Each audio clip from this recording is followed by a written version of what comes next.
Well, this brings us to the seventh visit, and I hope to hand you the master key to success before I finish, because my subject will lead you so near to the master key that you will be apt to recognize it. As I have suggested in previous visits, a positive mental attitude can clear away all obstacles which stand between you and your major purpose in life. Because of the importance of the subject of our visit, I shall not only tell you that a positive mental attitude heads the entire list of the 12 great riches in life, but I am going to give you explicit instructions as to what you must do to keep your mind positive. In all the success books I have written, I have never suggested to my readers what they should do without clearly telling them how to do it. Are you ready? If you are ready, this visit may bring the most important change in your life you have ever experienced. 1. Learn to adjust yourself to other people's state of mind and difficulties so as to get along peacefully with them and to refrain from taking notice of trivial circumstances in your relations with other people by refusing to allow them to become controversial incidents. Great people always avoid small incidents of controversy when possible. 2. Establish for yourself a definite fixed system of conditioning your mind at the beginning of each day so you will keep it positive under all circumstances. 3.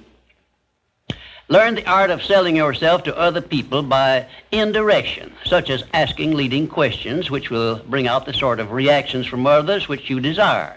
And do not permit yourself to be drawn into argument over unimportant subjects. 4.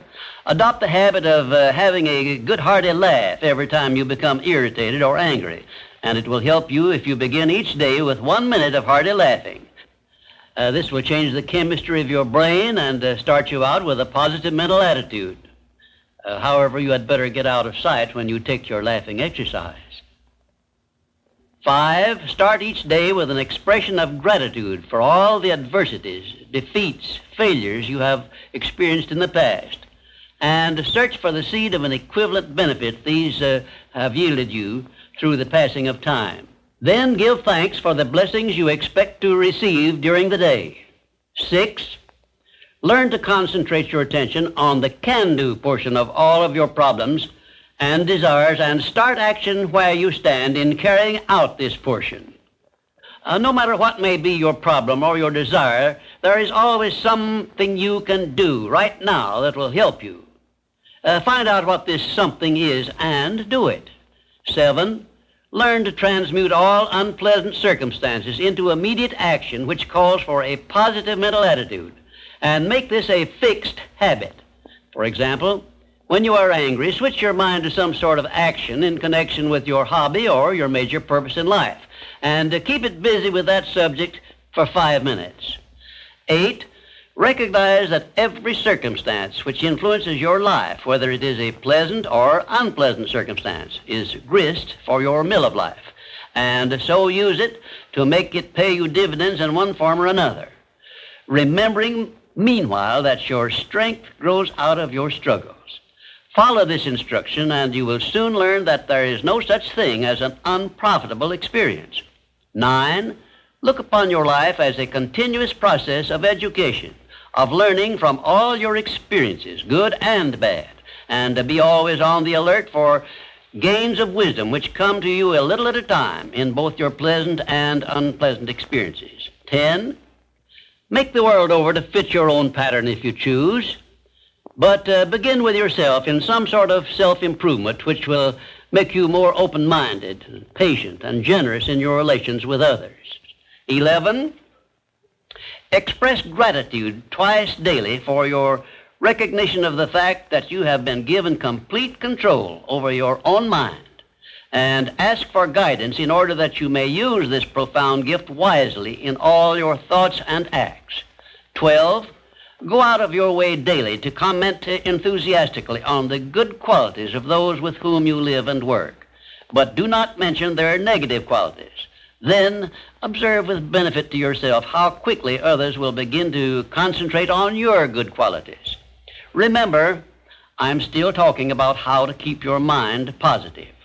And 13, Accept all criticism of yourself as an occasion for self-examination to determine how much of it is justified, and you will be sure to make startling discoveries about yourself which will help you to the remainder of your life.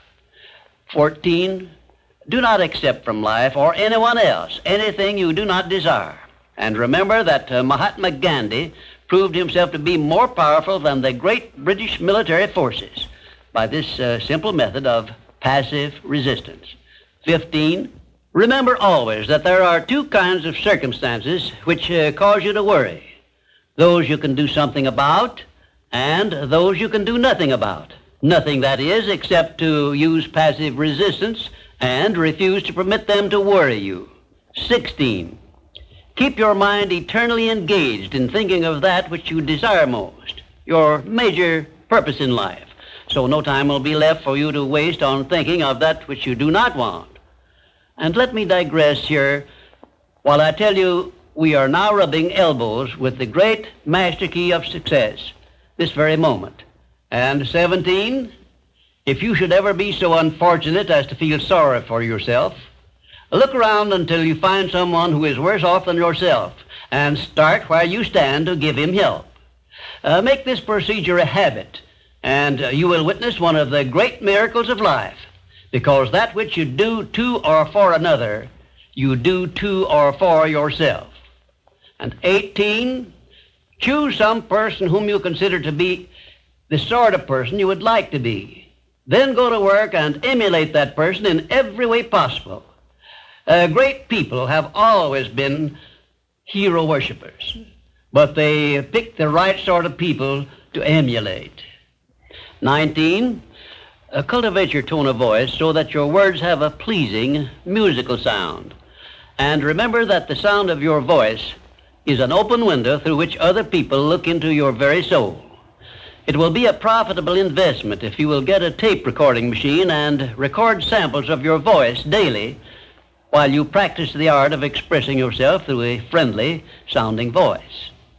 If you are engaged in selling, this practice will quickly pay off in monetary dividends. 20, last but by no means the least, write out this sentence and paste it in a prominent place where you work and on a mirror where you see yourself in your home. Whatever the mind can conceive and believe, the mind can achieve.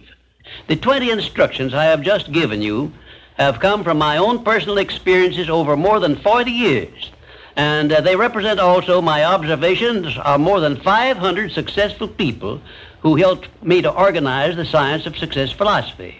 I claim no copyright on these great truths, and I want you to possess them because I know they can bless you the remainder of your life if you are ready to accept them and put them into action.